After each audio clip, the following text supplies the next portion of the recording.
मैं गुजारिश करता हूँ आली जनाब हजरत अक़दस मौलाना मोहम्मद अनस साहब से कि हजरत माइक पर तशरीफ लाएं और अपने शीरी गुफ्तगू से, अपने शीरी बयान से हम सामईन के क़ुलूब को मुनव्वर व मुजल्ला फरमाएं। पर आली जनाब मौलाना मोहम्मद अनस साहब। बिस्मिल्लाहिर्रहमानिर्रहीम।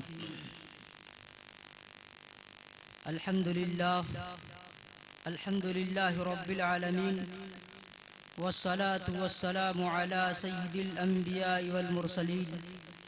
वक़ाल अल्लाहु तआला अऊज़ु बिल्लाहि मिनश शैतानिर रजीम। बिस्मिल्लाहिर रहमानिर रहीम। कुल इन कुंतुम तुहिब्बूनल्लाह फत्तबिऊनी युहब्बिबकुमुल्लाह व यग़फिर लकुम ज़ुनूबकुम वल्लाहु गफ़ूरुर रहीम। वक़ाल नबी सल्लल्लाहु अलैहि वसल्लम बुइस्तु लिउतम्मिम मकारिमल अख़लाक़ औ कमा क़ाल अलैहि सलातु वस्सलाम। मेरे मुहतरम बुज़ुर्गों और दोस्तों और स्टेज पर बैठे उलमाए कराम और मुफ्तियान कराम, अल्लाह रब्बुल इज़्ज़ति वल जलाल ने कायनात के अंदर मुख्तलिफ चीज़ों के अंदर एक मकनातीस पैदा फरमाया है। मकनातीस यानी एक चिंबक पैदा फरमाया है। अगर यही मकनातीस बेजान चीज़ों के दरमियान हो तो उसे कशिश कहते हैं।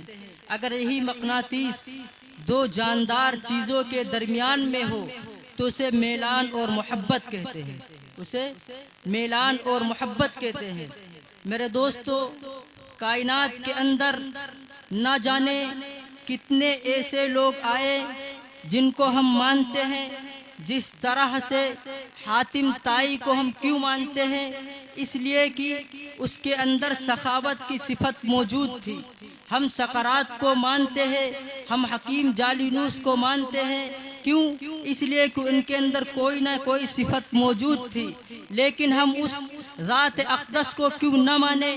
हम उस पैगंबर को क्यों न माने जिसके अंदर सारे कमालात कामिल दर्जे के थे, जिसके अंदर सारे कमालात, सारे औसाफ, सारी सिफतें मुकम्मल तरीके से मौजूद थी। हर शख्स हातिम ताई के अंदर तो सिर्फ एक सिफत थी, सखावत की। उसके जाने के बाद वो बंद हो गया। जिनके अंदर एक एक सिफत थी, उनके ख़त्म हो जाने के बाद उनके सारे औसाफ ख़त्म हो गए। लेकिन उस नबी को देखो, उस पैगंबर को देखो, जिसके जाने के बाद आज दुनिया के अंदर वो सारे के सारे औसाफ लोगों के अंदर मौजूद है और ता क़यामत इंशाअल्लाह आका अलैहिस्सलातु वस्सलाम की लाई हुई शरीयत पर अमल होता रहेगा। आज हम ये समझते हैं कि सिर्फ आप अलैहिस्सलातु वस्सलाम की तारीफ़ कर देना मुकम्मल आप अलैहिस्सलातु वस्सलाम से इश्क की अलामत है। अगर तारीफ़ करना आका अलैहिस्सलातु वस्सलाम से इश्क की अलामत है तो अबू जहल को देखो। अबू जहल आका अलैहिस्सलातु वस्सलाम के सगे चचा हैं, कुरैशुन नसब है।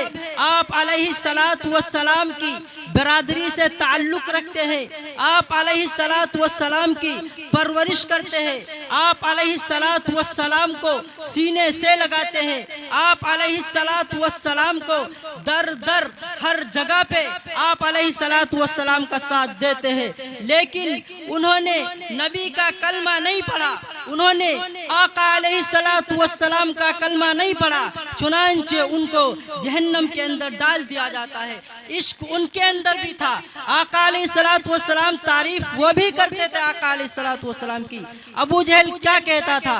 अबू जहल आका अलैहिस्सलातु वस्सलाम की शान में एक रिजिया अशआर कहता था, युस्तस्कल गमामु बिवजही तमामुल यतामा इस्मतुल लिल अरामिली, कि ए भतीजे तेरा चेहरा इतना हसीन है कि इस हसीन चेहरे की बदौलत आसमान से अल्लाह रब्बुल इज्जति वल जलाल बारिश करता है। ए भतीजे तेरा चेहरा इतना हसीन है कि ये तेरा चेहरा यतीमों का आसरा, बेवाओं का सहारा है।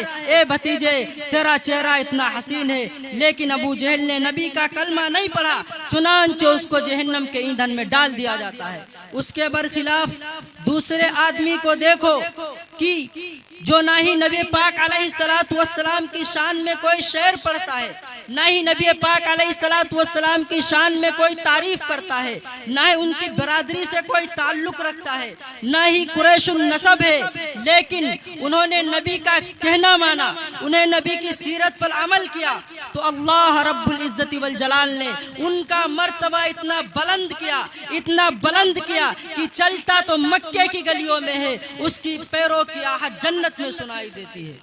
सोचो मेरे दोस्तों, नबी पाक अलैहिस्सलातु वस्सलाम की तारीफ सिर्फ मेरे दोस्तों, ए आशिक जरा गौर करो, सिर्फ नबी पाक अलैहिस्सलातु वस्सलाम की शान में, सिर्फ नबी पाक अलैहिस्सलातु वस्सलाम के साल गिरह के मौके पर, रबीउल अव्वल के मौके पर, मुहर्रमुल हराम के मौके पर अगर सिर्फ तारीफ ताजियादारी का नाम होता, रबीउल अव्वल के महीने पे जुलूस निकालने का नाम होता, तो पैगंबर अलैहिस्सलातु वस्सलाम के ज़माने में भी मुहर्रमुल हराम का महीना आया, रबीउल अव्वल का महीना आया, पैगंबर अलैहिस्सलातु वस्सलाम के ज़माने में आया, हर कर्न में आया, हर दौर में आया, ताबईन के ज़माने में आया, तबे ताबईन के ज़माने में आया, अतकिया के ज़माने में आया, असफिया के ज़माने में आया, उलमा के ज़माने में आया, फुसहा के ज़माने में आया। मेरे दोस्तों ज़रा गौर करो, हज़रत अबू बकर सिद्दीक रज़ी अल्लाह अन्हु के ज़माने में 12 रबीउल अव्वल मुहर्रमुल हराम का महीना 2 मरतबा आया, उन्होंने कभी ढोल ताशे नहीं बजाए, ताजियादारी नहीं की, क्या उनको मालूम नहीं था कि ये क्या चीज़ है? हज़रत उमर फारूक रज़ी अल्लाह अन्हु के ज़माने में 12 रबीउल अव्वल 10 मरतबा आया, उन्होंने कभी ढोल ताशे नहीं बजाए, ताजियादारी नहीं की। हज़रत उस्मान गनी रज़ी अल्लाह अन्हु के ज़माने में 12 रबीउल अव्वल मुहर्रमुल हराम का महीना 12 मरतबा आया, उन्होंने कभी ढोल ताशे नहीं बजाए, ताजियादारी नहीं की। हज़रत उस्मान गनी रज़ी अल्लाह अन्हु के ज़माने में 12 रबीउल अव्वल और मुहर्रमुल हराम का महीना 5 मरतबा आया, उन्होंने कभी ढोल ताशे नहीं बजाए, ताजियादारी नहीं की। 10 मुहर्रमुल हराम के दिन खिचड़ा नहीं बनाया, क्या उनको मालूम नहीं था? हज़रत अमीर मुआविया रज़ी अल्लाह अन्हु के ज़माने में यही मुहर्रमुल हराम का महीना, रबीउल अव्वल का महीना 19 मरतबा आया, उन्होंने ढोल ताशा क्यों नहीं बजाए? हज़रत इमाम अबू हनीफा रहमतुल्लाह अलैह के ज़माने में 44 मरतबा 12 रबीउल अव्वल आया, उन्होंने कभी ढोल ताशा नहीं बजाए, ताजियादारी नहीं की। हज़रत इमाम अहमद रहमतुल्लाह अलैह के ज़माने में 54 मरतबा 12 रबीउल अव्वल आया, उन्होंने कभी ढोल ताशा नहीं बजाए, ताजियादारी नहीं की। हज़रत इमाम अहमद बिन हम्बल, हज़रत मालिक रहमतुल्लाह अलैह के ज़माने में 14 दफ़ा 12 रबीउल अव्वल आया, उन्होंने कभी ढोल ताशे नहीं बजाए, ताजियादारी नहीं की। हज़रत इमाम शाफई रहमतुल्लाह अलैह के ज़माने में 47 मरतबा 12 रबीउल अव्वल आया, उन्होंने ढोल ताशे क्यों नहीं बजाए, ताजियादारी क्यों नहीं की? क्या उनको मालूम नहीं था कि ये सही है या गलत है? अगर सही होता तो फौरन वो सारे के सारे काम करते। आज जो हम सारे के सारे काम कर रहे हैं, सारे के सारे बिदअत व खुराफात हैं। इसी पर बस नहीं, बल्कि जिनके मानने वाले आज हिंदुस्तान के अंदर बहुत सारे मौजूद हैं। हज़रत ख्वाजा अब्दुल कादिर जीलानी महबूब सुबहानी रहमतुल्लाह अलैह के ज़माने में 40 दफ़ा 12 रबीउल अव्वल आया, उन्होंने कभी ढोल ताशे नहीं बजाया, ताजियादारी नहीं की। हज़रत मौलाना मोइनुद्दीन चिश्ती रहमतुल्लाह अलैह के ज़माने में 47 मरतबा 12 रबीउल अव्वल आया, उन्होंने कभी ढोल ताशे नहीं बजाए। हज़रत बाबा गंज शकर फरीदुद्दीन रहमतुल्लाह अलैह के ज़माने में 65 मरतबा 12 रबीउल अव्वल आया, उन्होंने कभी ढोल ताशे नहीं बजाए। क्या वो नबी के आशिक नहीं थे? क्या वो आशिक रसूल नहीं थे? क्या वो कुरान पर अमल करने वाले नहीं थे? क्या वो नबी की सीरत पर अमल करने वाले नहीं थे? मेरे दोस्तों जरा गौर करो, 1400 साल की पूरी तारीख गवाह है। पैगंबर से लेकर उलमा तक जितने भी सारे इमाम आए, किसी के ज़माने में ये काम नहीं हुआ। जरा गौर करो, क्या उन आलिमों को, क्या उन पैगंबरों को, क्या उन नबियों को हमसे ज्यादा नहीं मालूम था? आज तो ऐसा लग रहा है कि उलमा से ज्यादा लोग, गैर पढ़े लिखे लोग ज्यादा जानते हैं, उलमा से मसला नहीं मालूम करते, खुद अपनी तरफ से गढ़ते हैं कि यह चीज सही है, यह चीज गलत है। अगर कोई उलमा कोई चीज बता देता है तो उसके फौरन खिलाफ हो जाते हैं। मेरे दोस्तों, ये हमारे ना पढ़ने का नतीजा है, ये हमारे ना पढ़ने का नतीजा है। मेरे दोस्तों, मैं सिर्फ एक वाकया बयान करके मैं अपनी जगह लेना चाहता हूँ। एक मर्तबा एक परवाने ने एक कीड़े ने दावा किया कि मैं परवाना हूँ, एक कीड़े ने दावा किया कि मैं परवाना हूँ। लोगों ने उनसे कहा कि तुम परवाना नहीं हो, लोगों ने उनसे कहा तुम परवाना नहीं हो। तो उन्होंने कहा क्या शर्त, मैं परवाना हूँ। तो लोगों ने उनसे शर्त कहा, जाओ वहाँ पे शमा जल रही है, वहाँ से होकर वापस आ जाओ, तो मैं मान लूंगा कि तुम परवाना हो, तो मैं मान लूंगा तुम परवाना हो। चुनांचे वो कीड़ा दौड़ता हुआ पे उड़ता हुआ जाता है और उस शमा के पास से फौरन उड़कर वापस आ जाता है, फौरन उड़कर वापस आ जाता है। वो कीड़ा दिल के अंदर ख्याल करता है, अब तो मेरी शर्त पूरी हो गई, अब तो मैं परवाना हो गया। अब लोग इकरार करेंगे कि मैं परवाना हूँ, अब मैं परवाना हूँ। तो लोगों ने उनसे कहा कि ऐसा हो ही नहीं सकता कि शमा जल रही हो और परवाना वापस आ जाए। परवाना तो वो है जो शमा पर कुर्बान हो जाए, परवाना तो वो है जो शमा पर कुर्बान हो जाए। आज हमारा और आपका सारा यही हाल है। हम आशिके रसूल कहते हैं लेकिन अमल नहीं करते। या तो मेरे दोस्तों नबी से इश्क का दावा छोड़ दो, या फिर ऐसा तरीका इख्तियार कर लो, ऐसा नमूना और आइडियल बना लो, अपना ऐसा मियार बनाओ कि देखने वाला ये देख कर कह दे कि ये आशिके रसूल है, ये नबी का मुहिब जा रहा है। या तो नबी से इश्क का दावा करना छोड़ दो मेरे दोस्तों, या तो नबी से इश्क का दावा करना छोड़ दो।